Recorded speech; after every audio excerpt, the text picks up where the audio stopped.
But just want to mention for any of these things, when you're looking for something related to the government, I think you know this if you're on Social Security and you go on, you can look at your Social Security account or your Medicare account, whatever. Always use .gov websites. There are plenty of folks out there who are willing to help you with any of this. And sometimes if you Google the question like applying for a US passport, you'll get several results. And the first couple of results will be ads by somebody who will help you do that.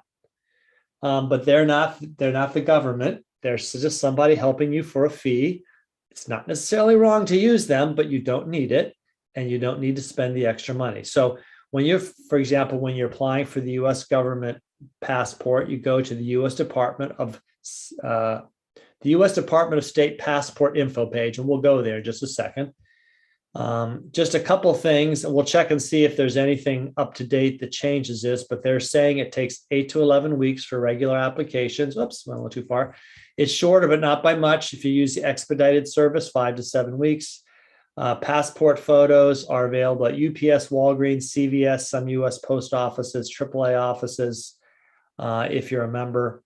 Used to be Costco. My Costco doesn't have a photo department anymore. Boohoo. I really love the photo department at Costco. They'll do it by mail. But last time I got my passport photos done, I went in to do my regular shopping at Costco. First thing, I went to the desk, got my passport photo taken, and then did my shopping, came back a little while later. They handed me my passport photos.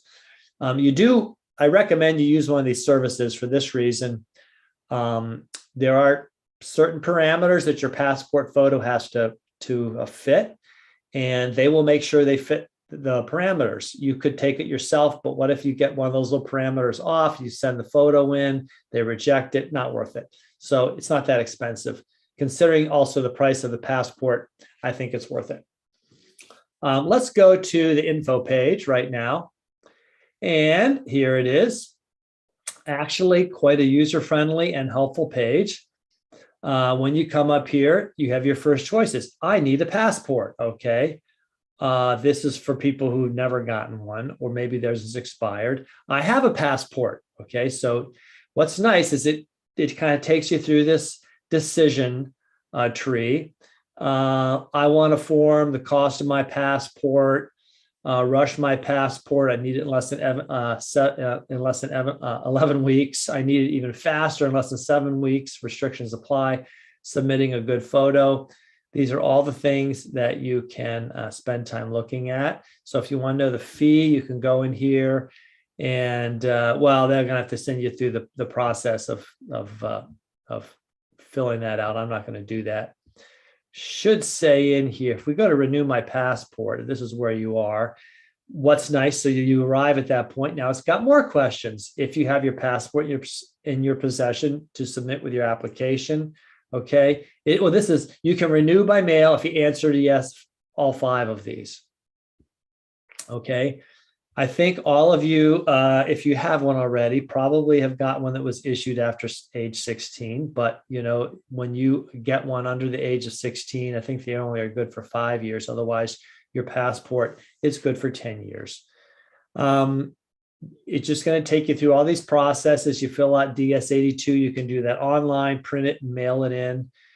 Submit your most recent U.S. passport, so that goes in the envelope. Photos go in. If you're changing your name, I know people who've changed their names later in life. Maybe they've gone back to a maiden name, or maybe they've been remarried a second time and they've got whatever.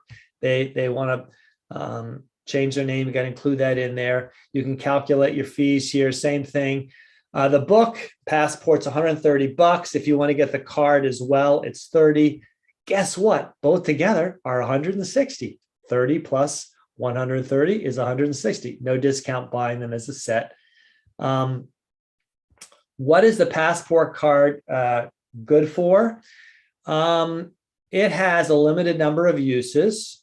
You cannot fly to London and expect to get into England with your passport card, nor can you fly back to the US from England and expect to get it on your passport card. It is good for land travel to Canada. I find it just to be an extra handy piece of ID. let's say you go to Italy, like I did this year, and you lose your passport and you have to go to a consulate there to get a new passport. If you have your card, that'll make it much easier. Okay, they've already got all that information off of your card.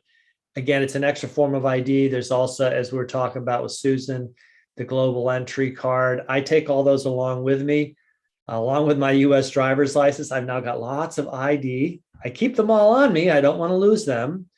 Well, let's say, actually, I don't keep all of those on me. My phone always has my driver's license in it.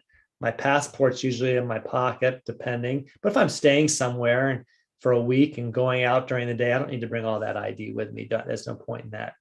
So anyway, this is actually a very user-friendly site, helps you with all your questions, helps you figure out what you need to do.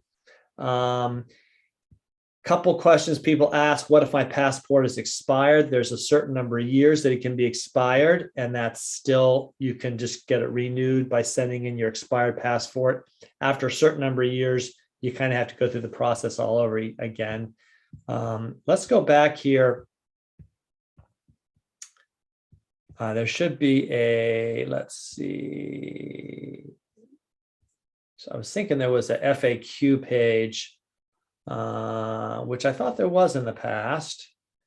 By the way, you can track it. It is worth it, in my opinion, to send your passport application with your passport via a trackable method.